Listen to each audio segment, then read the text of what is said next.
To be, to become, to begin, where the river leans to the sea.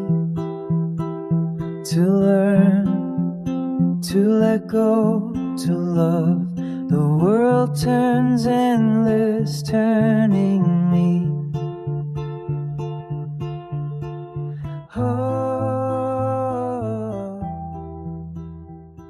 In today's conversation, we return to the central question of how to cultivate local neutral interdependence that effectively binds mechanisms of exploitation. And we begin by dissecting the design flaws of our current financialized system, specifically the individual accumulation of assets that drives status competition, and explore alternatives.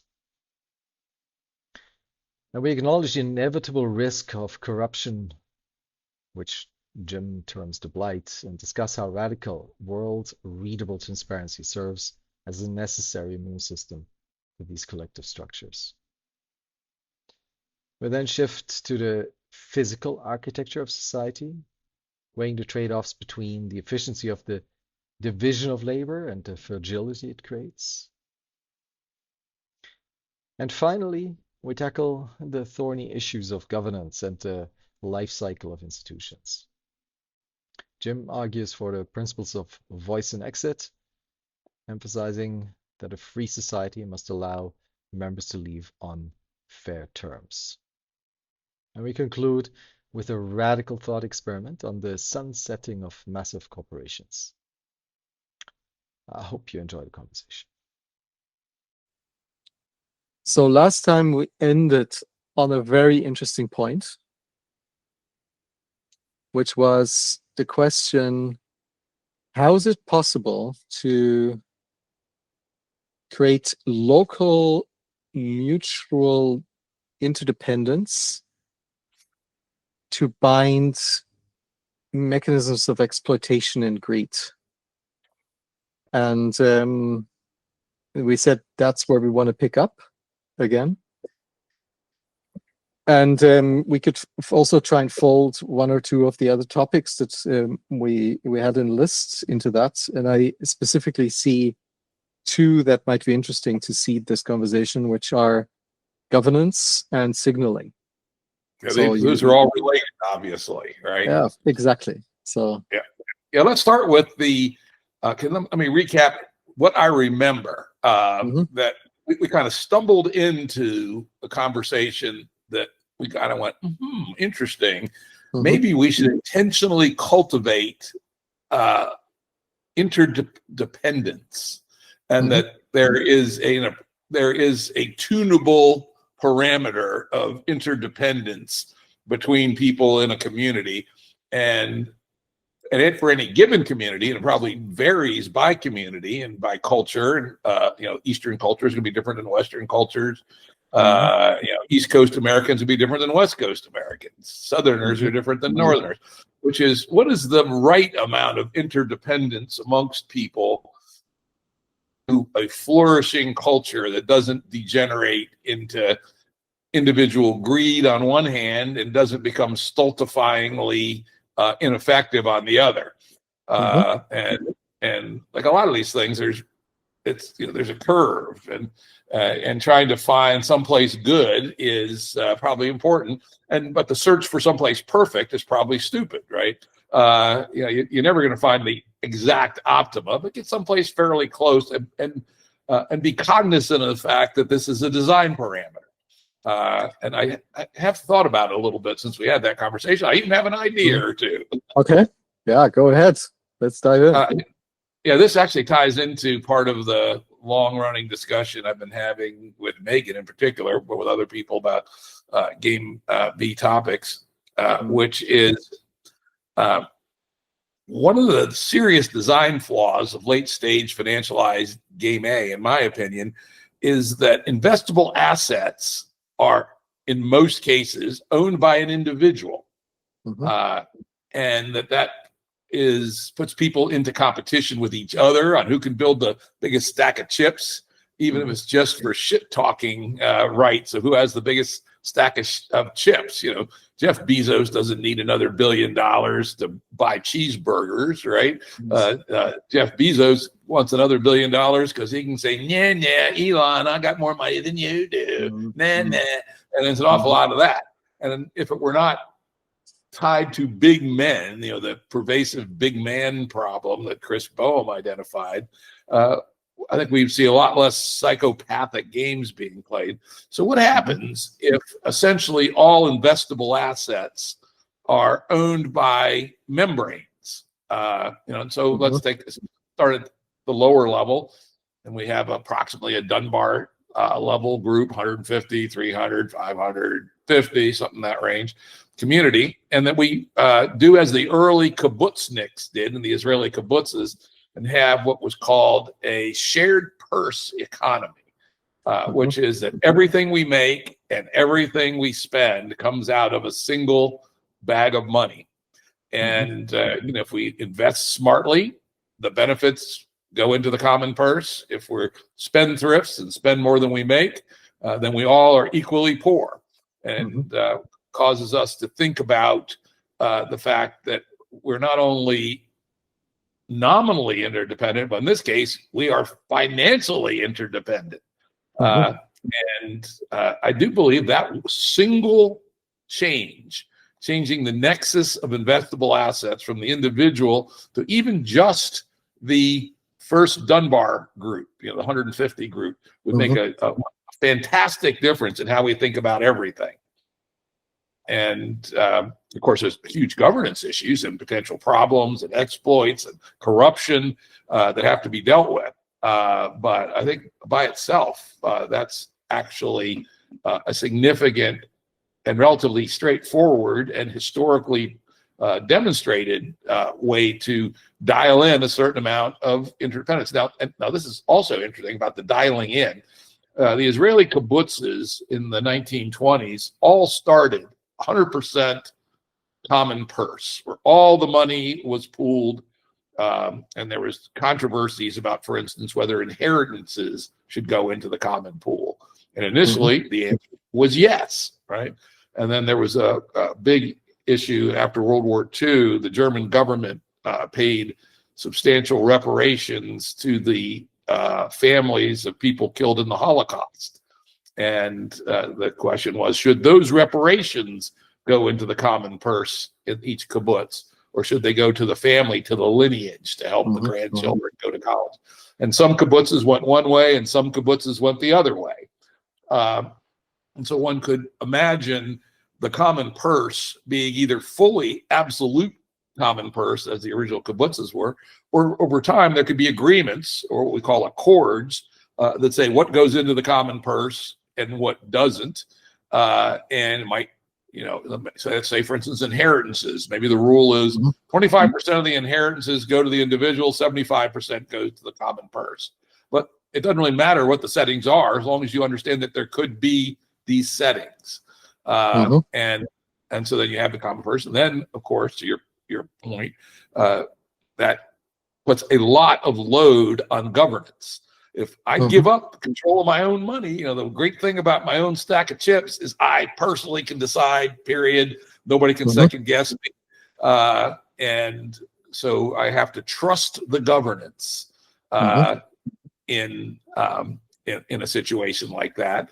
And the governance better be well thought up. Let me introduce another concept, which I have come to believe is core to designing social operating systems. And I call it the blight. And the blight includes all forms of corruption, where people operate in bad faith, exploiting positions of authority to enrich themselves and to subvert the purpose of whatever their mission is. I mean, as we know, in many, what's holding sub-Saharan Africa back, I had this woman on my podcast, can't remember her name, brilliant woman who's from Senegal, I believe, and she has been leading a campaign against corruption and for introducing literally British common law and British business law to sub-Saharan Africa, which isn't perfect. No operating system is, but it's a hell of a lot better than the tradition of the reason you get and a common purse Dunbar number community is going to have the risk of corruption. Oroville, which I think you're aware of, an experimental community, and I think you've been there, in Asia, in India. Apparently, they have a quite severe corruption problem. That the people running the place have been stealing the natural resources, particularly the forest, and selling the money and selling the stuff off, and putting it in their own pockets. And so, every cooperative entity that cedes authority to people, because it's not practical to make every decision as a collective, introduces the risk of the blight. And the more, and this I think it's very important, the more we trust that the blight is under control, the more we feel comfortable with group control of assets. If I'm in sub-Saharan Africa, no fucking way am I going to trust a culture like that to manage any significant amount of my assets. If I'm in Switzerland, I'm much more likely to believe that those people are culturally attuned to kind of a rigid sense of trust. You can trust a Swiss banker. You may not like a Swiss banker, but you can trust a Swiss banker. You can't trust anybody in sub-Saharan Africa, at least if they're in a quasi-official capacity, not to steal if they have an opportunity. And it also implies, when we're thinking about co-developing our persons and our institutions, to think carefully about our institutions with respect to their robustness against the blight. And it's always going to be a fight. The blight is not something you can kill. It's like cockroaches. You always have cockroaches. The question is, how do you reduce the number of cockroaches? And, I believe, and other people I've been in conversation with also believe, that transparency is really important. For instance, imagine a Dunbar level community with a shared purse that has a bank account for buying stuff.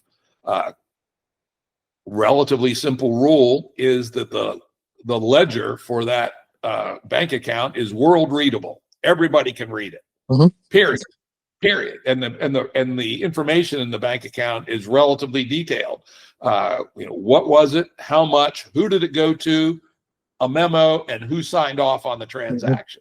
And you could have relatively complicated rules on what you need to sign off. For instance, below $100, say person running the town sewer system can have full authority to write a check for $100 to pay somebody, but no $500 in any given week, for instance. And so it's Thomas, paid a laborer $100 today to help run the sewer plant, and as long as you didn't do it more than 5 times a week, that was within your authority. If you needed $5,000 to buy a new pump for the sewage system, then you'd need to be signed off by, let's say, somebody in the controller's office. And so it would show Thomas and the controller signed off on a pump, and the money went to Joe's pump service, right? So, and that's readable to everybody. I think that's absolutely critical, because the blight prospers in the dark. So I get the stack that you're describing. And I'm going to use the example that you just gave about transparency in financial transactions as a way to walk more upstream and see if we can find built-in mechanisms out of which all of these things that you were describing actually emerge, rather than in putting them into governance and protocol, because those governance and protocols are always brittle, right? And so the example would be, or the walking upstream a little bit would be distributed ledger-based currencies. By definition, are world legible, right? You can see every single transaction. All you need to know is which addresses who. So in order to have, by design, at a systemic level, everything you just said about transparency, and that's it becomes a natural instinct to don't trust unknown addresses at all. There's no as soon as an unknown address pops up in transactions, you have to people will start questioning it because they don't trust it inside of a community. And the other picture I want to open, and then open it into an exploration of what could be mechanisms upstream to empower this kind of things you were describing as emergent properties, was what I mentioned last time when we spoke about what Tyson taught me about the interdependence in terms of actual physical elements of livelihood that everybody depends on, that where the interdependence stretches beyond the community, but also steps into the natural environment, the entire bioregion. And the bioregion becomes part of the web of interdependence, out of which the more healthy relationality emerges. What does that trigger for you?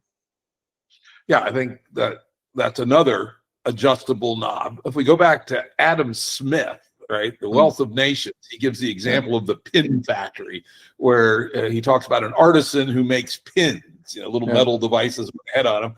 And you can either have one guy who smelts the iron, forms the iron, makes the wire, cuts the wire, sharpens the wire, welds the head on, and then he describes a division of labor where people with expertise do all these things.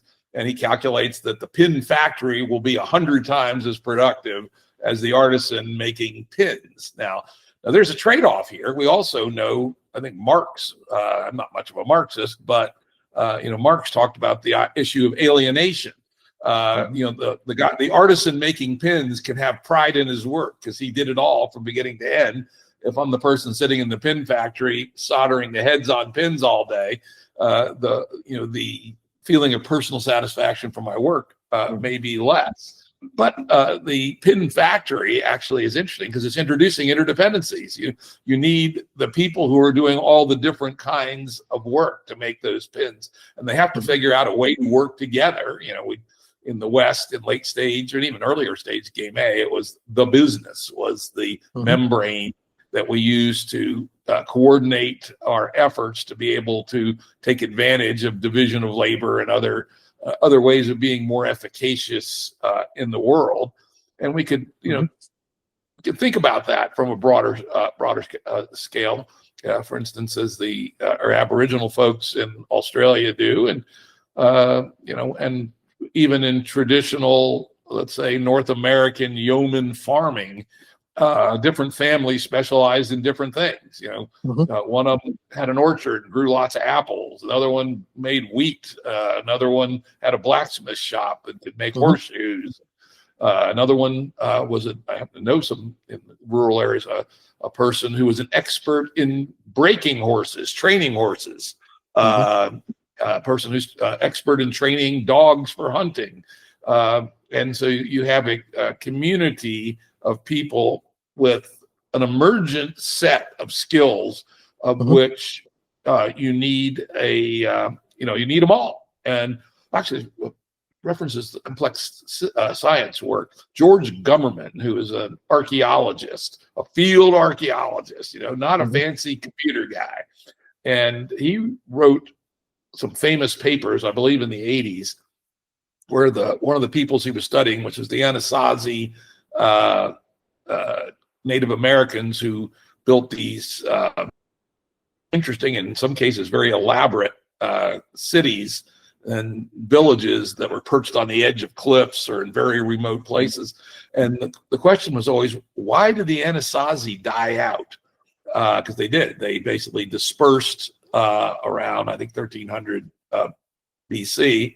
And his analysis was that to be an Anasazi civilization, you needed a certain number of skills. I think the number was like 100, something like that. And if you couldn't do all these things, you were not an Anasazi civilization. Then a period of severe drought came along for 150 years, and the carrying capacity of the land fell a lot. And instead of being able to handle villages of 150 over like 5 or 6 generations, the harsher ecosystem reduced the maximum carrying capacity that was within walking distance of any one village to 50 or less. And some of the necessary skills didn't survive that transition. And some of those skills turned out to be essential for gluing that civilization together. And it fell apart. And eventually the people just all left and went and did something else. They basically formed the Pueblo peoples, which was the next iteration of civilization. And it was quite different than the Anasazi people. And so in that case, it would suggest, again, the careful cultivation of the ensemble of skills necessary to operate some form of civilization. And being explicit about it may well be better than being implicit about it, because it is true. I mean, we think we're independent. You know, I'm sitting in my house in American suburbia with my checking account, yada yada. I go to work, I get a paycheck, I make all the decisions. Well, the truth is, if the network stopped working, you'd starve to death in 2 weeks. You know, there's a vast network of truckers and stores and warehouses and bankers and farmers and miners. You know, it's an incredibly rich network that's provisioning us, but it's invisible. We've abstracted it all down to financial transactions. Exactly. And further, we haven't thought through what is the nature of the network we want. For instance, all advanced economies have underinvested in the robustness of their electrical grid, as an example. If we were actually thoughtful about being provisioned even by our current network, we would be spending a lot more in making our electrical grid both robust and resilient. For instance, a solar flare of sufficient power, which occurred in the 1850s, called the Carrington event, which was so powerful that it caused telegraph lines to create fires and even killed a few telegraph operators. If we were to be of that size, it would very likely take down the grid worldwide in a way that might take months or years to bring back. Turns out, for a small amount of money on the scale of things, maybe $10 billion, North America or Europe, say, or China, so those are all sort of similar size units, could make their grids robust against a Carrington level flare, which astronomers estimate happens once every 500 years. So we're essentially rolling the dice each year, 0.2% that we don't have a Carrington event. If we do, we're hopelessly fucked. If we thought about our network of provisioning as this division of labor and a codependence, a mutual dependence, we might think a lot more carefully about the things that are choke points and that are indispensable for our continuing interaction with each other, and make the appropriate investments to make it robust and resilient. Or for the audience, robust means able to withstand a shock without significant damage. And you can do that, say, in the grid by shielding. And you can also do it by having certain breakers put in there. You know, resilience is the ability to recover. It turns out that the reason it's difficult for the grid to recover if it all goes down is that most of the biggest generators, you know, like the big coal generators, natural gas generators, required electricity to start back up. And historically, there's been a certain number of diesel generators which do not require power to produce power, and the diesel generators can be used to reboot the other generators. But because oil has become expensive and natural gas is cheap, the ratios have fallen. We don't have enough diesel generators. Fortunately, the alternative energy sources like solar and wind do not require a jump start. I don't think. I know solar does. I don't know about wind. But nobody has taken on systematically making sure that the grid is both robust with adequate shielding and resilient so it can start back up. Helena.org is trying to, the Helena people are trying to sensitize the US at least towards that. But I want to build on the division of labor and go deeper on that a little bit, because in a conversation I had with Forrest Landry, he estimated the number of necessary skills at around the same that you mentioned, about 100 or 200. And so you need a redundancy. To have sufficient redundancy, you need a population of about 1,000 people, right? 1,000 people is the level at which you can feel safe about continuing, even in the case of some disastrous event. Now, where the binding to the bioregion doesn't work anymore is when you have the said needle factory, because while you can bind all skills locally, you don't bind the material inputs locally. And that's the core difference to the ways of indigenous people or the farmers you mentioned.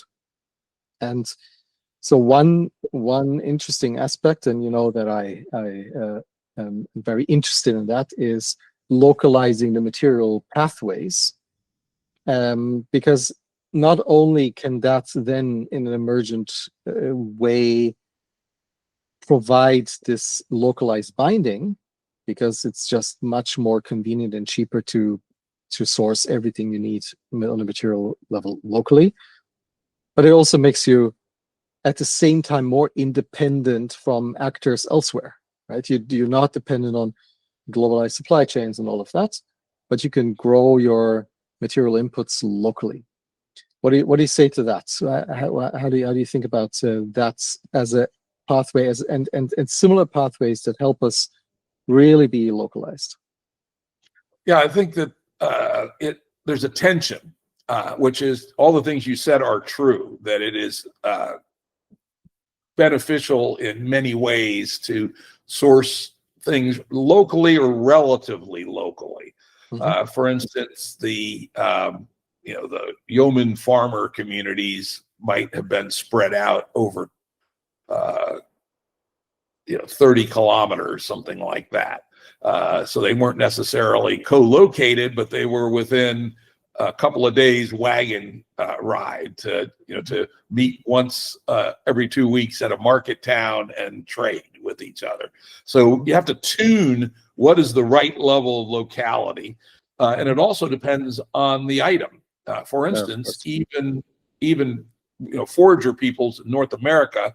I imagine the same was true in Australia, I don't know, but North America, even very early days, there was pretty widespread trade in certain kinds of rocks, in particular obsidian, which is a form of volcanic glass, and is probably the best material for making Stone Age arrow heads. It's light and it's very, very sharp. And the network of obsidian trade, obsidian is very rare. And there's only a few places where obsidian occurs naturally in any given bioregion or georegion.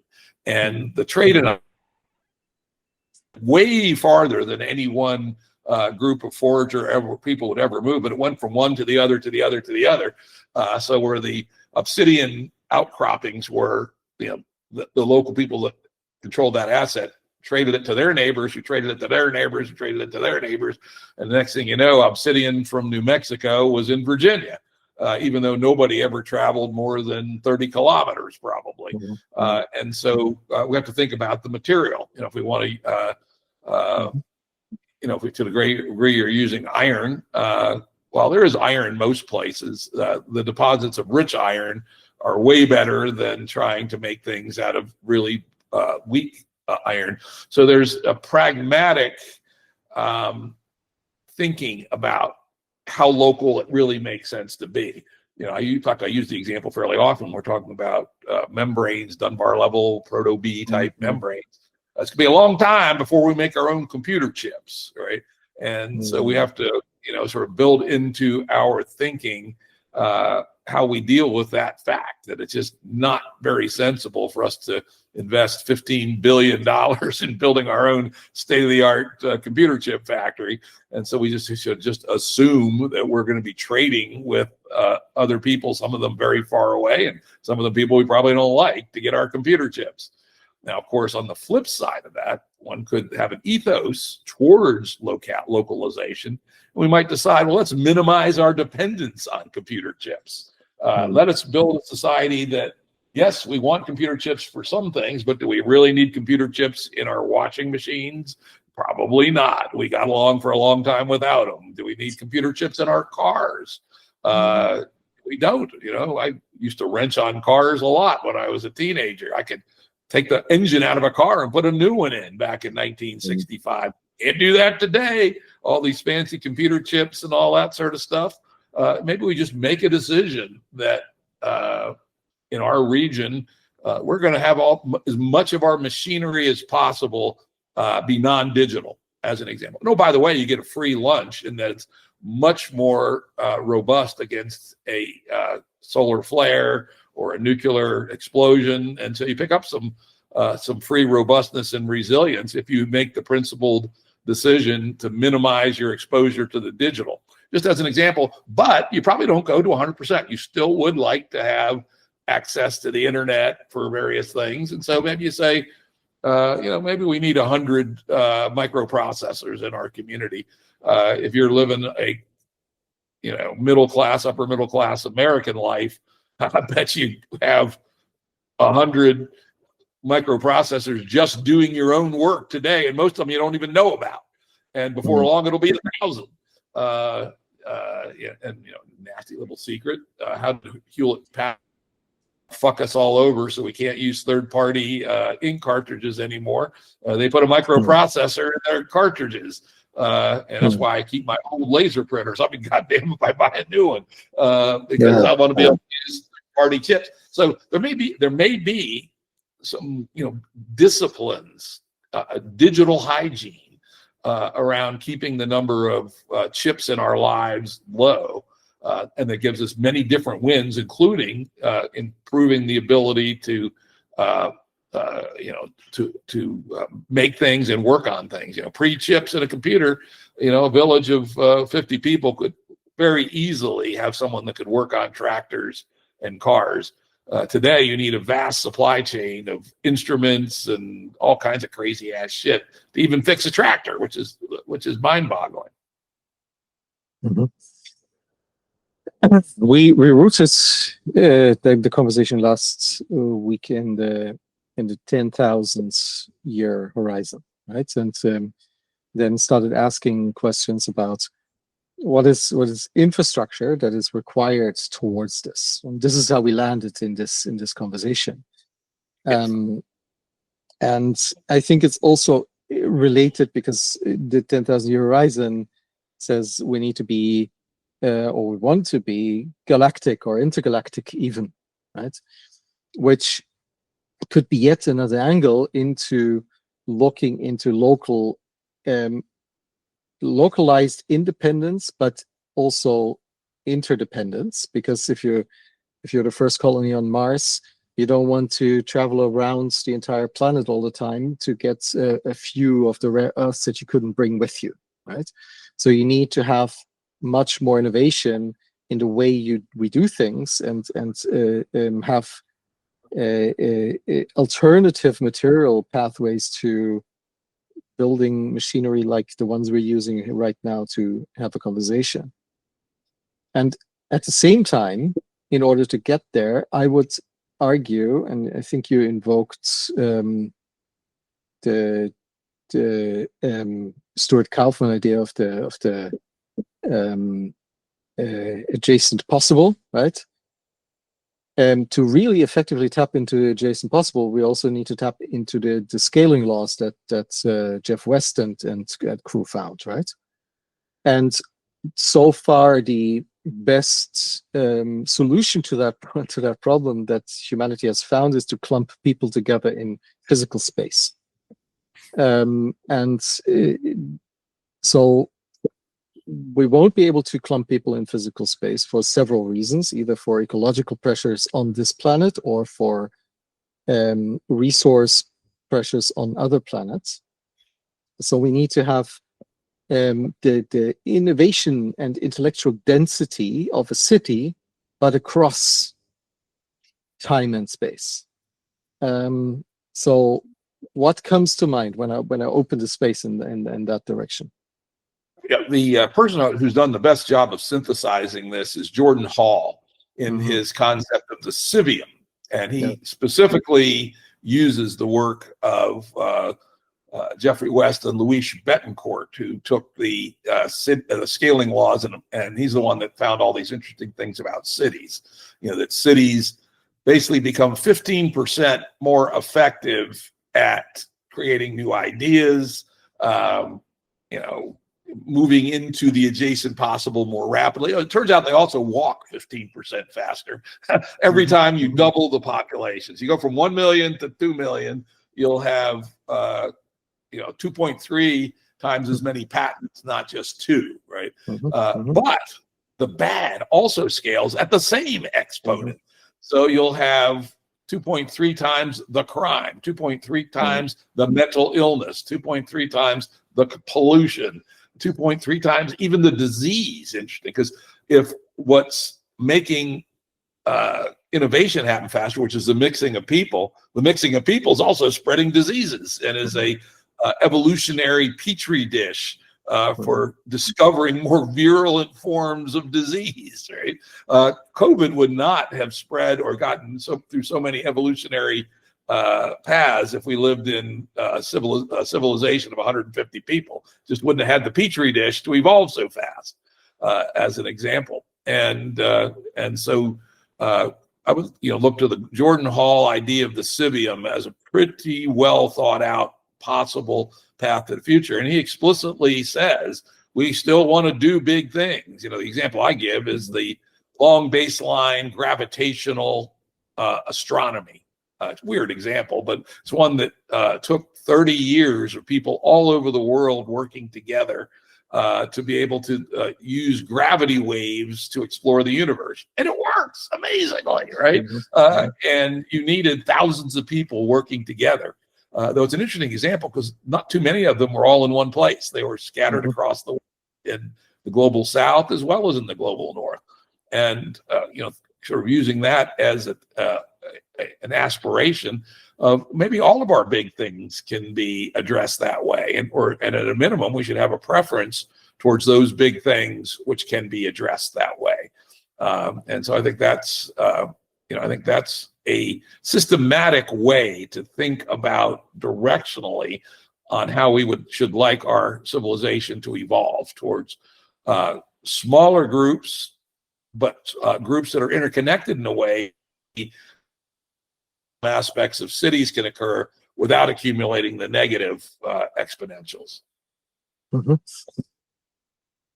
So this requires careful scaling up of governance across all scales and levels, right? And what would you say are some of the absolutely non-negotiable principles of governance in a multiplanetary setup, or towards a multiplanetary setup? Yeah, this is a really tough question. I have to admit, nobody has solved it. Of course not.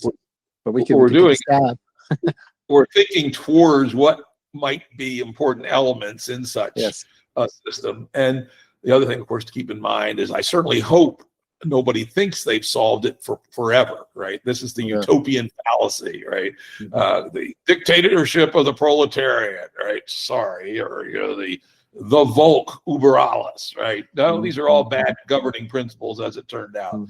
And you need to be able to abandon and or modify. And this is a key point. I'm actually writing an essay on this soon.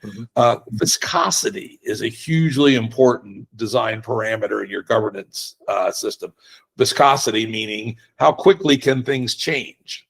In the U.S. Governing system, there's much viscosity built in. You have to pass both houses of Congress, signed by the president, to change the Constitution. It's much more onerous. You got to get 3/4 of the states to agree. To pass a bill, even you have to get past the filibuster, which is the supermajority requirement in the Senate. All those are viscosity settings. And I will say they were set in 1787 by some very brilliant but very parochial people living in the United States. And they're almost certainly far from optimal. And in fact, many of our issues in our politics, I believe, is that our viscosity settings are incorrect.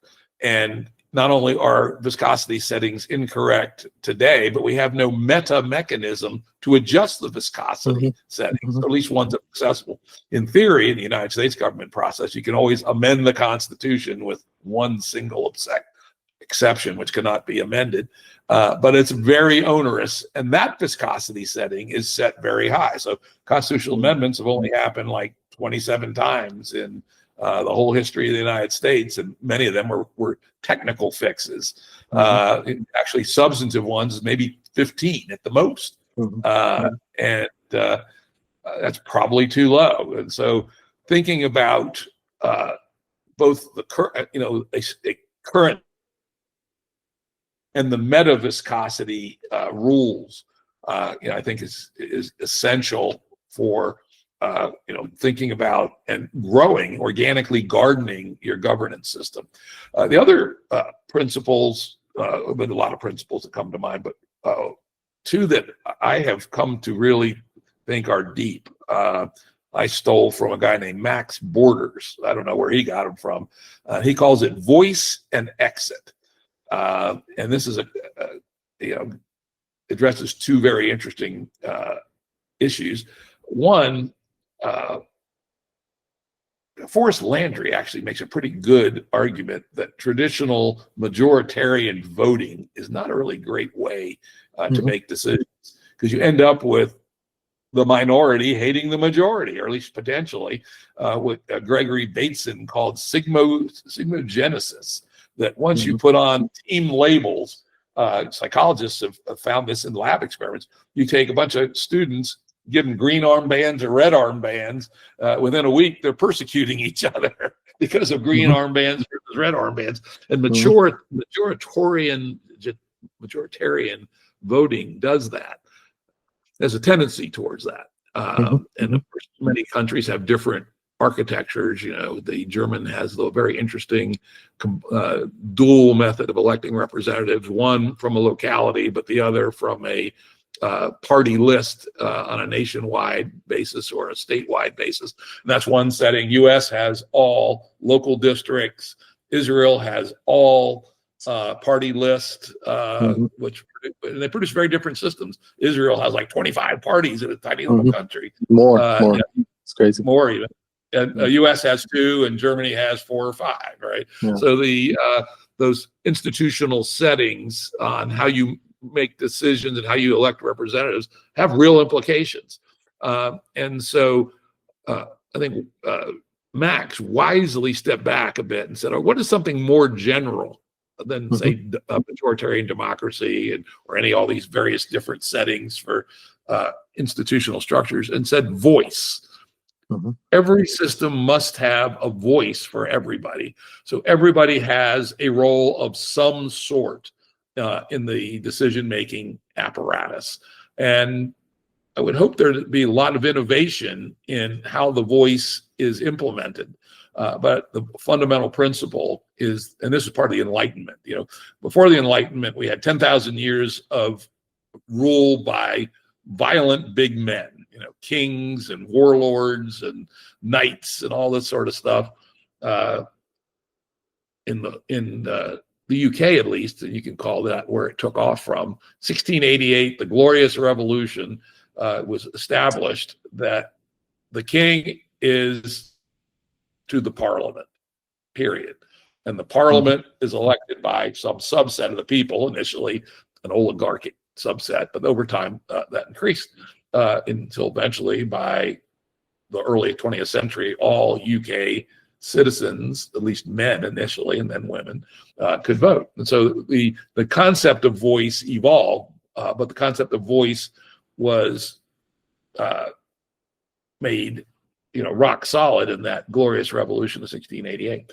The other one, exit, is quite interesting and ties back to our discussion about collective asset management. So let's think of our community that has a common purse. Everything we've made, with possibly some exceptions, but maybe not, has gone into the purse. All the expenditures have come out of the purse. Capital assets have been built, housing has been built, the local swimming pool has been built, 10 businesses have been started, etc. Now suppose I decide I don't like the direction that this community is going in. A charismatic sociopath has become a cult leader. I think it's very important, and Max highlights this, to have the ability to exit on fair terms. One of the pure signs that Marxist-Leninism was a horrible, evil system was they refused to let people leave. I mean, I would say at the 100% level of certainty, any community of any scale that tries to make it impossible to leave is fundamentally corrupt and should be overthrown right now. It's just absolutely fundamental that if you have to be able to vote with your feet and leave. But the more subtle piece is, it's also, I believe, important that you be able to leave on fair terms. So if you've been a participant in this shared purse community, and we fortunately have the financial technology to track this, you should have some carried interest in the entity, in the same way if you are an investor in a limited partnership. You get, in fact, in the United States at least, you get a statement each year from the entity saying, what is your current carried interest? Did it go up? Did it go down last year? And here's how it was calculated. And there's typically governance rules that says if you want to leave the limited partnership, this is how you get paid out your carried interest. And it's generally not on the spot, because it could, destroy the liquidity of the entity. It's often over 5 years or in 5 years, but this is something that we all knew about when we entered the limited partnership, what the exit rules were. And so I would suggest that if one was building a common purse community, one should pay particular attention to the exit rules. And do we feel that should our need to exit occur, be relatively fairly dealt with in getting what we had, some part at least of what we had put into the community back out should we leave. And so at the highest level, I think voice and exit are principles that we should always be thinking about. And then voice leads to considering many different ways of making decisions, and exit basically talks about what happens if it's not working for us anymore. And of course, the threat of exit is an interesting feedback loop on any entity. Think of a mutual fund, which is kind of a simple-minded kind of limited partnership. If people in the mutual fund start cashing in their mutual fund shares, that sends a signal to the people running the mutual fund that they're not doing a good job, and they better start doing a better job unless they want all their money to walk out the door. So I think of exit as a very important feedback loop to a membrane, so that it can read when people leave. That's a sign. Now, of course, some cases you may, I'm glad that asshole left, but okay, that's fine. But somebody who's a valuable member of the community leaves, and they go, whoa, should provide an opportunity for introspection on, what were we doing wrong that it didn't work for Jim anymore, and he decided to leave. Do you think it might be helpful to create a generalized concept out of this, where everything, every rule, every entity, every asset, every product, everything should have, just as it has a birth, which is the voice in a sense, it should have a death, which is the exit, or so examples would be what the Consilience Project decided to do, to have an intentional death date. Same goes for our friends at AIM and Imagination. But I was also very surprised, not so much in hindsight, but back then, about I don't know, 10 years ago or something, I had the chance to ask Elon some things. And so one of the things I asked him was about governance principles for Mars. And without even thinking, immediately he said sunsetting of law is an important design principle. So could we generalize this and say, whatever is being created also needs to have a plan of how it is returned to nothing? I think that's a good idea in principle. On the other hand, because we can't foresee the future, we need to be able to dynamically tune that. And we see this in DAOs sometimes in the crypto world, which is, okay, this thing is going to distribute in 10 years, but by this mechanism, a supermajority vote by the token holders, we can defer it 1 year at a time, as an example, where you have default death date, but you have the ability to defer it. But you make it, or you could even make it increasingly difficult that 55% can defer it for 1 year, 60% for 2 years. But so these are all kind of like viscosity. How much can you change things? I also would love, if I were rewriting the American Constitution, I would put in when you pass a law, you have to be explicit about its sunset period. And the default for a majoritarian law would be 5 years. If you could get a 60% vote in both houses for your bill, maybe you could go to 10 years. If you get a 70% vote, maybe the initial sunset would be 20 years. But they'd all have sunsets, and the difficulty of reaching the consensus would provide the length of maximum life you could build into the law, let's say, or the new agency. I do believe that, especially in politics, zombie entities and zombie laws are a real problem, and that things should be rethunk periodically. And if they're not rethunk, they should die. And our entrepreneurial space is actually pretty good about this. And let me compare the entrepreneurial space with the corporate space. Okay. My career was about 50-50 between the two, actually, so I've got perspective on both of these. In the corporate space, often projects just go on forever, long after they make any sense, because the people on the team have friends, and the bosses don't want to make a hard decision and terminate it. And Group A negotiates with Group B to get support, and together we'll lobby the bosses. And I would say corporate America is way full of zombie efforts. Venture capital, entrepreneurial finance, much less so. You have a gate. The gate is the next round of financing, right? And let's say your initial funding is typically good for maybe a year. At the end of that year, the people that are providing your funding, or alternative people who provide you funding, look at it and say, all right, you guys took $1 million. This is what you did. Have you significantly increased the value of that enterprise above the $1 million that you got? Or have you found some things that make it believable to put more money in it? And if you don't, nobody puts more money in it, and it disperses. The people go on their way and mix and match in other projects. Now, we tried to build that in somewhat artificially in corporate land by putting, we call them gates on new efforts, and we define when the gates would be. And if you did not pass the gate, the entity dissolved, the internal entity. And so I think that principle is a very sound one. And what the details are in any given setting, I have no idea. But putting mandatory death, if not X, is absolutely essential. And in time Y is probably very useful. Especially because that startup that has to survive the market will potentially turn into a corporate at one point. But we've had some of these, and then the rules change, and there's no protocol for this thing to ever die. Exactly. Smart design. I mean, what the fuck? Why should Facebook be gobbling up the world, right?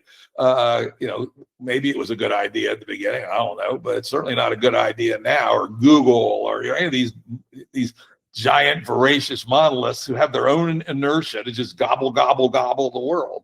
If we had said Google will die in 10 years, the world would be way better off, right? The assets would have been, keep in mind, it doesn't mean that Google search goes away. And it just means the assets would be sold off to somebody else who would recombine them in different ways and with different cultures and different intent. Though maybe we can jump to this. The intent question is a huge one. If we think about the adjacent possible, I recently wrote an essay on Substack about the adjacent possible, which, if I do say so myself, was pretty good and pretty clear. We mean that the world is in a given state at any given point in time, right? All the things that we're doing or could do. And then next to that are the set of things we could do.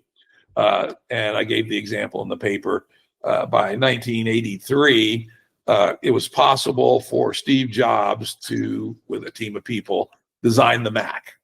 And they made a whole bunch of decisions, recombining technologies that already existed, and then a few little pieces like the Windows operating system, which they stole the idea from Xerox. They wrote it themselves. And they combined all these pieces into a new adjacent possible, which was a certain kind of computer with ease of use, intuition, non-nerd tech leanings. And it went into the world and was relatively successful.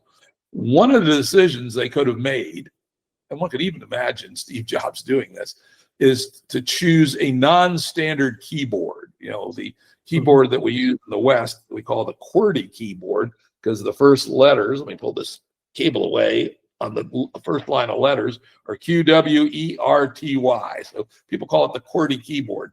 It's been proven that is not an optimal keyboard, that it was designed due to the limitations of typewriters. It's very weird, the story. Look it up online, the story of the QWERTY keyboard. There are several other designs for keyboards that are technically superior for ease of learning and speed of typing. But Steve Jobs wisely did not choose to Mac with a non-standard keyboard. And why is that? Because in our economy, the economic aspects of how our world unfolds, the adjacent possible, there are a bunch of pruning rules about what is essentially allowed to survive in the adjacent possible. And one of those is, will people adopt it? And a non-QWERTY keyboard, even though Steve Jobs might have said, wouldn't it be cool to have a different kind of keyboard that's proven better? People would have said, fuck that, I don't want to learn a new keyboard. Hell with that, I'm not going to buy a Mac. It would have been a substantial barrier to innovation, even though the world might have been better eventually if that had happened. The pruning rules, the way our world works, it was not going to happen, and he smartly didn't do it. But the other pruning rule is substantially more questionable, and that is it profitable? Will it produce a money-on-money return? And so we take our case of Google being broken up because it had reached its kill-by date, and you sold the search engine business, let's say, to some private equity people. They would still be completely driven by, how do I make Google more profitable, not how do I make search a better asset for humanity. And so Harold Morowitz, who was actually my first mentor in complexity science, brilliant guy, wrote a book called The Emergence of Everything, where he talks about 28, I think it is, stages of emergence. I think we talked about this last time, from the Big Bang to spirituality. And each of those generates pruning rules, which are what's the probability space of things happening from that emergence?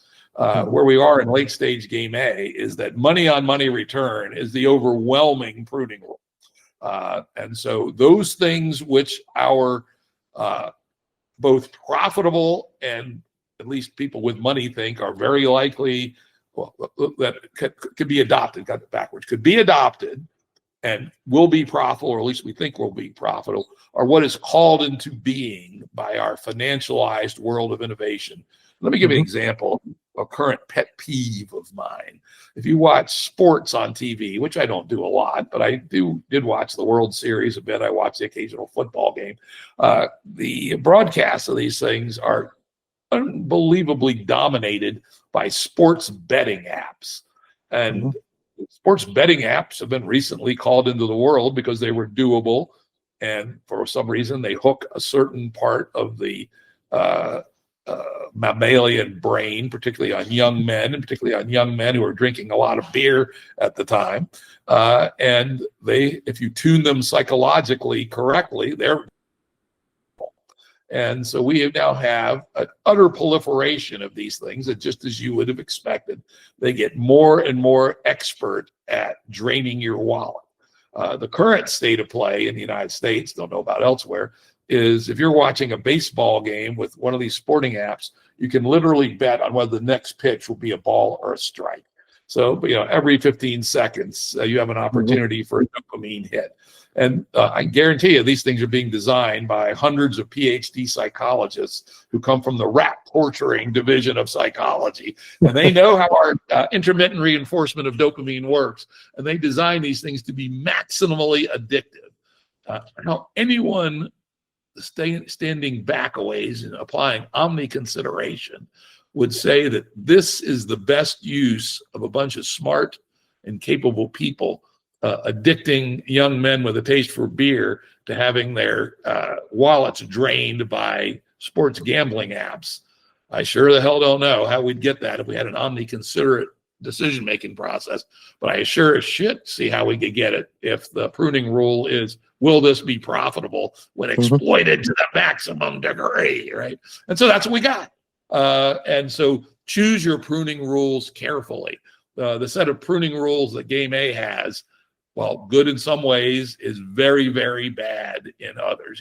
I would say the money on money return pruning rule, for instance, encouraged the opioid addiction crisis, where everybody turned a blind eye to what was going on, and millions of Americans, particularly working class Americans, became addicted to opioids.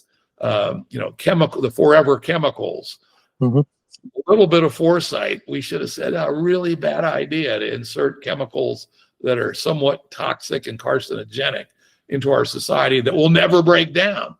Yes, there's some mild advantage to having frying pans that are easier to clean, but at the cost of introducing forever chemicals into our ecosystem, it seems insane. But it was a profitable decision for the makers of frying pans. Oh, my frying pan will outsell yours because it's got a non-stick surface. And so the money on money return pruning rule called that into being. And if we think about what comes next from a society being omni-considerate about what our pruning rules ought to be for the constant jumps to the adjacent possible. These jumps are happening many, many times a day. And they're basically mediated by, can I get someone to adopt it? Can I get money to finance it? Is it likely to be profitable? And while that brings some good things into being, it also brings some bad things into being. And I would argue a society that's thoughtful about how it designed itself would not have those two as its premier. So with all of that booted into our consciousness now, what do you think might happen if we did the following? Just like intellectual property should become public domain at one point, a company, let's say Google as an example, after 25 or 50 years, cannot be sold anymore to private equity or anything. It can only be sold to the public. It can become a public institution, public piece of infrastructure. But the selling price depends on your net contribution to the planet. So it could be that at that point, you have to pay, the company's taken away from you and you have to pay because your net was negative. Or if your net was positive, you get some money back. What do you think might happen? I think it's a brilliant idea. I would also say it would be a natural point for the blight. because the payoff would be so big in either direction that there would be gigantic incentives to corrupt whoever it is that's setting the price. Okay. If you had a trustworthy mechanism for setting the value, I think it'd be quite brilliant. And the interesting thing about it is it would inform decisions from a quite early stage, right? Yeah. I'm starting a company, and well, a good part of my terminal value is in selling this thing to become a public benefit corporation. And society as a whole will buy it from the shareholders. But the more value add we are to humanity, the better our price will be. I would be opposed to that rule being a pretty general one. And maybe it's not 50 years, maybe it's 10 years, right? So that the people have the incentive structure to be of benefit to society rather than to feel, not only find out how to exploit people, but to show the next rounds of investors that this is a generalizable game of exploitation. Why are Facebook and Google and TikTok worth so much? Because not only are they exploiting in real time, but investors say, oh, these are platforms in which we could exploit harder and harder and more and more. And so therefore it's worth paying big premiums on their current exploitations because their future exploitations will be even more. And a system like this would change the incentives very significantly, because not only would you be subtracting from your terminal value substantially by building a business model on exploitation, but you would get a negative hit on your terminal value by optimizing your infinitely expandable platform for exploitation. I love it. But with the problem, watch out for the corruption of the valuation. That's a difficult one. It needs to be. It ties back to the transparency rule, right? With full transparency and a non-corruptible data source for that valuation, that's the, I think, only way to organize that. And this is very difficult in complex. I mean, anybody to do with impact measurement in impact investing has to deal with that all the time. That impact measurement is highly complex, but I could see some form of an institutionalized version of that through the existing tax authorities, right? On a yearly basis, defining the measurement rules at which your value towards the commons is determined, and you review that, and you have transparency layers in there. That could be an extension of an existing institution towards this. Yeah, that's an interesting idea. Another one I'm just thinking here as we were talking about this, thinking in real time. Suppose the purchases was set by a distributed purchasing method. So we talked earlier about these shared purses of, that are the collected assets of many, many entities that are greater than one person. To finish, actually, I'm going to finish this collection of purses of assets. So the Dunbar number community builds up its assets, but it may also choose to push some of them up to a higher level. So membranes of membranes, and maybe you take 10% of the excess you generated each year and you push it up to your bioregional membrane. And it has now assets that it manages for the common good of its members. And oh, by the way, if the common members of the membrane don't like what the membrane's doing, they leave. They use voice and exit to exit, and then they also get the rights to take back some proportion of the shared assets at the next level. Maybe somewhere in the stack of assets is where the public gets to decide how much it's willing to pay for Google.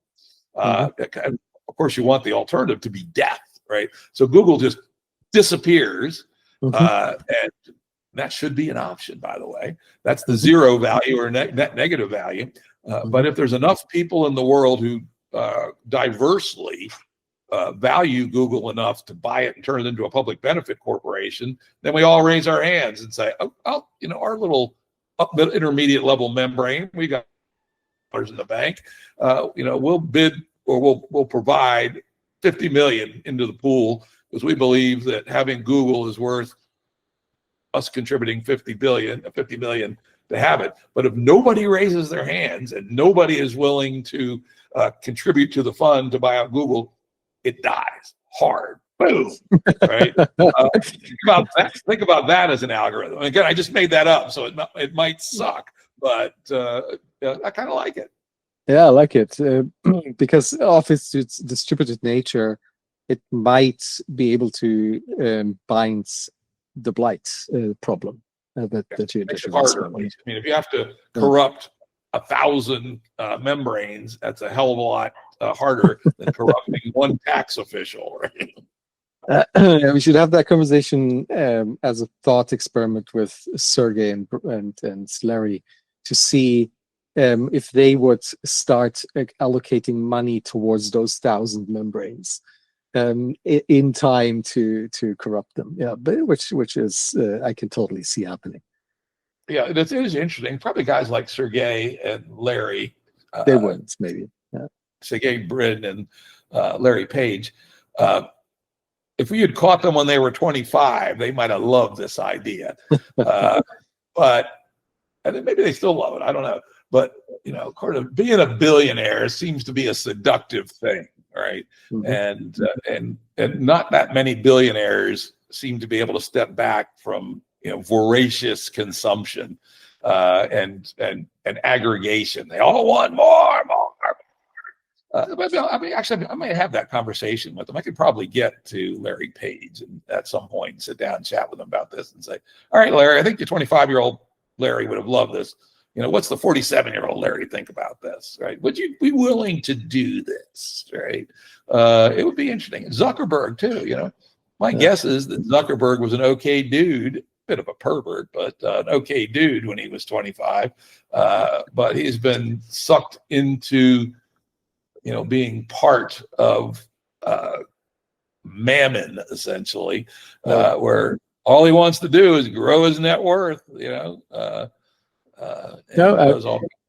that's actually a fun idea. Once we publish this, we can send it to some of the early people at Google and see if it reaches Sergey and Larry. Maybe they want to reach it. I can probably get it to Larry. Whether he'll look at it or not, I don't know. But I can probably get it on his desk. So that would be an interesting thing. We probably want to turn it down into an essay or something that you could read in 5 minutes and say, "Oh, these people are nuts," and then invite, say, "Hey, would you like to chat with us about this?" Because if you're serious, we're serious, right? Yeah, that's fun. Do that. Okay, that was another amazing excursion. I think we're almost at 1.5 hours now. I think we can close it for today, and maybe find some more time in the next days, depending on your schedule. I don't know how that looks. This was a very good conversation. It was, kind of went off into some new things and explored some older ideas in a richer way. I thought it was a good conversation. I like that.